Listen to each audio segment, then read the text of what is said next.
d'ailleurs de l'évoquer. Comment se poursuit cette coopération ? Alors, c'est une coopération qui a été lancée et structurée déjà bien avant ma nomination en tant que ministre des Affaires étrangères. Je sais qu'il y a un nombre d'accords qui ont été signés et sur lesquels nous allons nous pencher justement pour nous assurer qu'il y aura une implémentation rapide de ces accords. Vous comprendrez qu'en République démocratique du Congo, en début de cette année, nous avions nos élections. Donc, il y a eu une petite période de battement entre l'élection et la mise en place de la nouvelle équipe gouvernementale. Et donc, dans ce cadre-là, justement, j'en ai discuté avec mon homologue. Nous sommes persuadés que nous allons, maintenant que l'équipe gouvernementale est en place, poursuivre la mise en œuvre de ces accords qui ont été signés légèrement avant et après l'élection. Mais rien n'a changé aux relations et donc la détermination et la motivation de traduire ces accords en actions concrètes reste et demeure la même. Mais quelle est la situation sécuritaire générale dans votre pays ? Extrêmement préoccupante, raison pour laquelle nous restons sur le Conseil, sur l'agenda du Conseil de sécurité.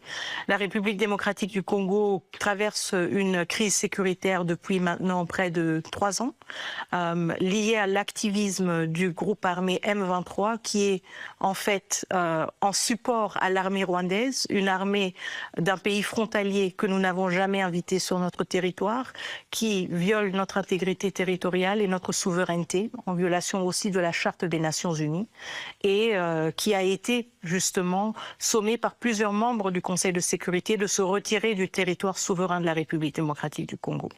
Donc c'est une situation extrêmement préoccupante, pas parce qu'elle est particulièrement congolaise ou particulièrement africaine. C'est une crise internationale, une crise justement qui secoue les principes même de l'Organisation des Nations Unies. Nous avons aussi échangé là-dessus avec mon homologue, son Excellence Monsieur Lavrov. Et comme je l'ai dit, la Russie a toujours été très ferme au niveau du Conseil de sécurité pour insister sur l'intégrité territoriale de la République démocratique du Congo. Il y a un processus de paix en cours qui est facilité à travers une médiation mandatée par l'Union africaine. Le facilitateur est le président de l'Angola, son Excellence Monsieur Jean Lourenço. Et donc, à travers ce processus, nous espérons aussi mettre fin de manière durable à ce conflit. Un conflit qui a endeuillé des milliers de familles et un conflit qui a déplacé près de 7 millions de personnes en République démocratique du Congo, faisant de notre pays un des pays les plus affectés par une crise de déplacement interne. Donc une crise sécuritaire, mais aussi une crise humanitaire qui devrait interpeller toutes les consciences. Mais est-ce qu'il y a un lien entre ce groupe sur le territoire de votre pays et le gouvernement officiel de Rwanda ? Si vous lisez les rapports du groupe des experts des Nations Unies, donc je ne vais pas parler des sources congolaises, cela pourrait être perçu comme un avis subjectif, donc je préfère parler de l'objectivité qui a été établie par le groupe des experts des Nations Unies, un groupe mis en place par le Conseil de sécurité des Nations Unies. Ce rapport parle de près de 4000 troupes rwandaises en territoire de la République démocratique du Congo. Il est très important de savoir que le Rwanda est le 4e pays contributeur de troupes pour des missions de maintien de la paix des Nations Unies.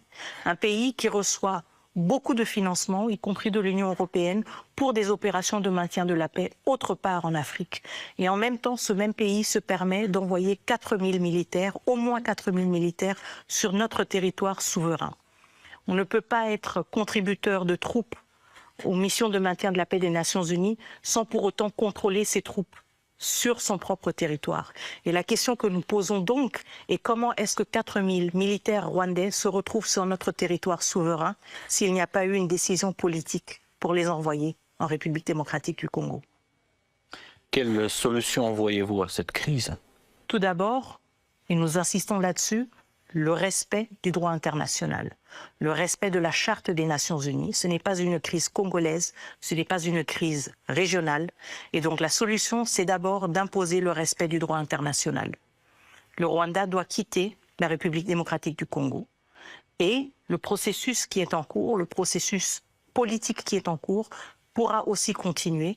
Mais il est important de souligner que les acquis du droit international, les bases du droit international ne peuvent pas être remise en question par le Rwanda. Et donc, il est essentiel d'axer toute réponse et toute perspective d'une paix durable sur le respect sine qua non par tous et par toutes du droit international, des frontières telles qu'établies et qui doivent être respectées. C'est juste pour être clair, vous le considérez comme une agression? Évidemment, c'est une agression. Quand 4000 militaires se trouvent dans votre territoire, se permettent de bombarder des camps de déplacés, de perpétrer des violations massives de droits de l'homme, c'est une agression. Et encore une fois, il ne s'agit pas de quelques individus, mais il s'agit de 4000 militaires bien équipés, qui entre autres ont aussi attaqué des positions des Nations Unies, des soldats de la paix, et ce qui constitue, encore une fois, en droit international, un crime de guerre. C'est une agression contre le Congo, mais aussi une agression contre le multilatéralisme. Tant que nous nous trouvons en Russie et que nous venons de parler des conflits, quel regard portez-vous sur le conflit ukrainien? Le conflit ukrainien, je pense, nous a montré à quel point les tensions géopolitiques n'ont pas de frontières. Il nous a montré à quel point, justement, la paix et la sécurité internationale est un édifice auquel nous devons tous contribuer. Nous espérons voir, justement, une baissée des tensions, une baissée des agressions. Pourquoi? Parce que ce sont toujours et tout d'abord les vies civiles qui paient le prix des deux côtés. Et donc, nous espérons voir rapidement aussi une résolution de ce conflit, une résolution ancrée, encore une fois, sur le droit international, sur ces valeurs que nous considérons tous et toutes les nôtres, y compris la Charte des Nations Unies. Quelle solution de cette crise voyez-vous? Ce serait difficile de proposer des solutions. Moi-même venant d'un pays auquel on a imposé beaucoup de solutions, je pense donc que ce sont les parties les plus impliquées, les parties qui, elles aussi, en pâtissent le plus, qui sont les mieux habilitées à réfléchir à des solutions. Mais je pense que s'il y a